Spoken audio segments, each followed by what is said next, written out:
Hello guys, welcome my YouTube channel. तो दोस्तों, सबसे पहले तो जय हिंद जय भारत। ठीक है, अब यहाँ पर आप शुरू करने वाले हैं क्या, देखते ही आपको पता ही चल गया होगा कि मैं क्या स्टार्ट करने वाली हूँ। जो भी नर के जितने भी भाग होते हैं, जो भी जितना पॉइंट होती है, मैंने वो सारा चीज़ बहुत अच्छे तरीके से बता दिया। अगर आप नहीं देखे हो तो पहले जाकर पहला वाला वीडियो देखिए। कहाँ पर मिलेगा? प्लेलिस्ट में जाइए, वहाँ लाइन बाय लाइन आपको पूरा वीडियो मिल जाएगा। ठीक है, तो मैंने शुक्राणु जनन के बारे में बता दिया था, शुक्राणु कैसे क्या होता है। ठीक है, आज मैं पढ़ाऊंगी मादा का भाग यानी अंड जनन के बारे में। ठीक है, अंड जनन के बारे में बताएंगे। तो चलिए बात नहीं करते हैं बल्कि स्टार्ट करते हैं। यहाँ पर देख लीजिए, जैसे कि फिगर जो बनाया है वह अंड जनन का है कि अंड जनन का है कि अंडाणु का निर्माण कैसे होता है। मैंने शुक्राणु के बारे में बता दिया था, बट यहाँ पर देखना है कि अंडाणु का निर्माण कैसे होता है। अंड जनन, अंड जनन, ओजेनेसिस इसकी इंग्लिश होती है। ठीक है, अब देखिए क्या होता है। अंडाशय में बहुत सारी यानी मिलियन में अंडवाहिनी का निर्माण होता है। मिलियन में यानी बहुत ज्यादा हो गया। ठीक है, यानी अंडाशय में बहुत ज्यादा अंडवाहिनी यानी मिलियन में अंडवाहिनी का उत्पादन होता है। ठीक है, तो अंडवाहिनी यहाँ पर देखना, ये है आपका अंडवाहिनी। ठीक है, ये अंडाशय में है। ठीक है, इस अंडवाहिनी में क्या होता है, अर्धसूत्री विभाजन होता है। अर्धसूत्री फर्स्ट विभाजन होता है, और यह जो अर्धसूत्री विभाजन होता है बाबू, ये पूर्व अवस्था तक ही रहता है, फिर जाकर बंद हो जाता है। यहाँ पर तो देखना कि अंडाशय में कई मिलियन अंडवाहिनी का निर्माण होता है। अंडाशय में कई मिलियन अंडवाहिनी का निर्माण होता है, फिर अंडवाहिनी में अर्धसूत्री फर्स्ट विभाजन होता है, बट यहाँ पर पूर्व अवस्था तक ही होता है, उसके बाद नहीं होता, पूर्व अवस्था में ही रुक जाती है। जिससे क्या होता है,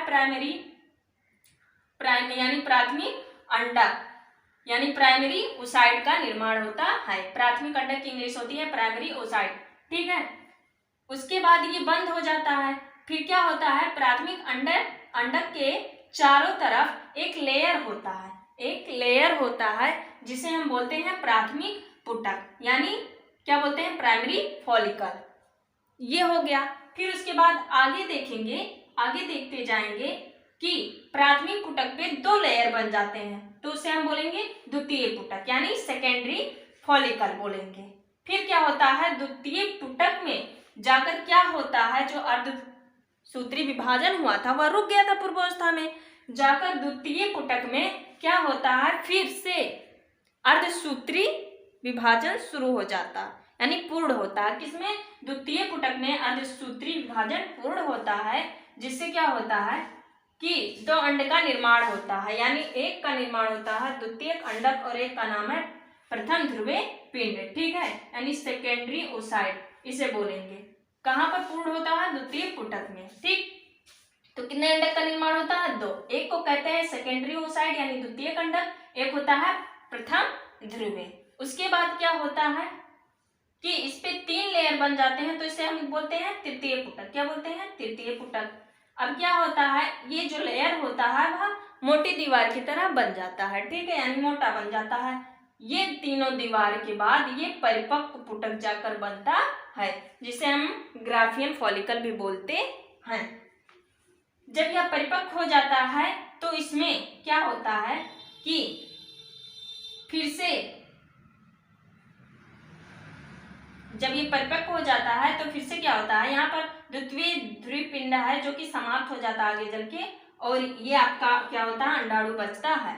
अंडाणु के चारों तरफ एक लेयर होता है जिसे हम बोलते हैं जोना पेलुसिडा। ठीक है, धीरे धीरे ये द्वितीय ध्रुवीय पिंड समाप्त हो जाता है और ये जाकर परिपक्व पुटक यानी ग्राफियन फॉलिकल ये फट जाता है और अंडाणु कहाँ निकल आता है, बाहर निकल आता है। इसी प्रकार अंडाणु का निर्माण होता है।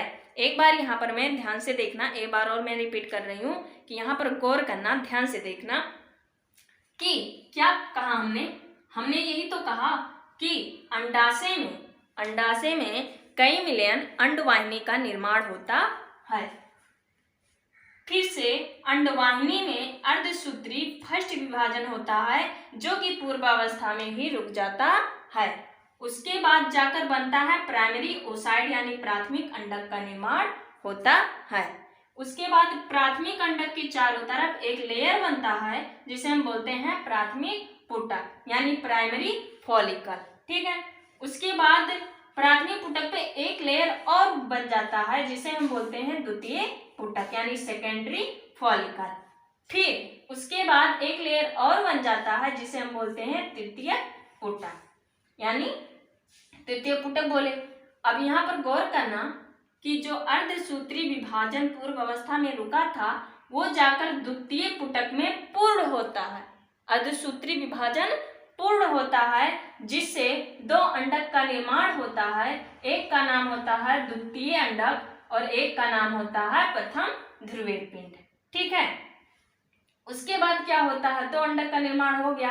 फिर ये जो लेयर बना था वह जाकर परिपक्व होता है जिसे हम बोलते हैं परिपक्व पुटक यानी ग्राफियन फॉलिकल बोलते हैं। उसमें मिलता है आपको क्या मिलता है, फिर अर्धसूत्री विभाजन होता है। उसके बाद क्या होता है, जो ना यहाँ देखना कि अंडाणु का निर्माण और ये द्वितीय ध्रुवीय पिंड बनते हैं। अंडाणु और द्वितीय ध्रुवीय पिंड बनते हैं। अंडाणु के चारों तरफ एक लेयर होता है जिसे हम जोना पेलुसिडा बोलते हैं। जब यह ग्राफियन फॉलिकल फट जाते हैं तो अंडाणु कहाँ निकल आता है, बाहर निकल आता है। तो मैंने अब ये बात समझ में आई। उसके बाद यहाँ पर देखना कि मैंने एक फिगर यहाँ पर बनाई थी और अंडाशय से अंडाणु का बाहर निकालना ये क्या कहलाता है, उत्सर्ग कहलाता है। क्या कहलाता है, उत्सर्ग। उसके बाद देखना ये अंडाणु जब निकलता है तो मादा का जो ये फिम्बरी भाग था ये पकड़ लेता है। क्या करता है, पकड़ लेता है। पकड़ के ये इसके बाद किसके पास, इधर ढकेलता है। उसके बाद जाकर यहाँ पर मिलता है। तो मैंने बताया था कि अगले वीडियो में कि जो अंडाणु होते हैं और शुक्राणु होते हैं किस स्थान पर मिलते हैं, किस स्थान पर, एम्पुली स्थेमस जंक्शन पर अंडाणु और शुक्राणु मिलते हैं। ठीक है, ये जाकर यहाँ पर एम्पुला स्थेमस के बीच में एक स्थान होती है, एम्पुली स्थेमस जंक्शन पर जाकर मिलते हैं। और उसके बाद क्या होता है, शुक्राणु जो होता है, शुक्राणु के ऊपर एक एक क्रोमोसोम पाए जाते हैं जो कि वह एंजाइम को स्रावित करता है और जोना पेलुसिडा को चीरते हुए अंदर घुस जाता है और दोनों आपस में संलयित होकर युग्मनज का निर्माण करते हैं। इतनी बात क्लियर समझ में आई। ठीक है, ये था आपका अंडजनन। ठीक है, अब इसका सीक्वेंस यहाँ पर देख लीजिए कि कैसे बैठाएंगे। ठीक है, ये आपका है अंडजननी। क्या है, अंडजननी। ठीक है, अंडजननी। अंडजननी में क्या होता है, अंडजननी में क्या होता है, अर्धसूत्री फर्स्ट विभाजन होता है जो कि पूर्वावस्था में ही रुक जाता है। तो क्या बनते हैं, प्राथमिक अंडक बनते हैं। क्या बनते हैं, प्राथमिक अंडक बनते हैं। अंडक बनते हैं, प्राथमिक अंडक का निर्माण हो गया। फिर क्या होता है, इसमें जाकर अर्धसूत्री फर्स्ट विभाजन पूर्ण होता है। ठीक है, प्राथमिक अंडक में जाकर अर्धसूत्री फर्स्ट विभाजन पूर्ण होता है। उसके बाद क्या बनाता है, दो अंडक बनाते हैं, एन एन। एक का नाम है क्या, प्रथम ध्रुवीय पिंड, प्रथम ध्रुवीय पिंड, और दूसरे का क्या नाम है, द्वितीय अंडक, द्वितीय अंडक। ठीक, दिखाई दे रहा, द्वितीय अंडक। फिर क्या होता है, इसमें अर्धसूत्री सेकंड विभाजन होता है। द्वितीय अंडक में अर्धसूत्री सेकंड विभाजन होता है जिसके कारण फिर क्या होता है, एक अंडाणु का निर्माण।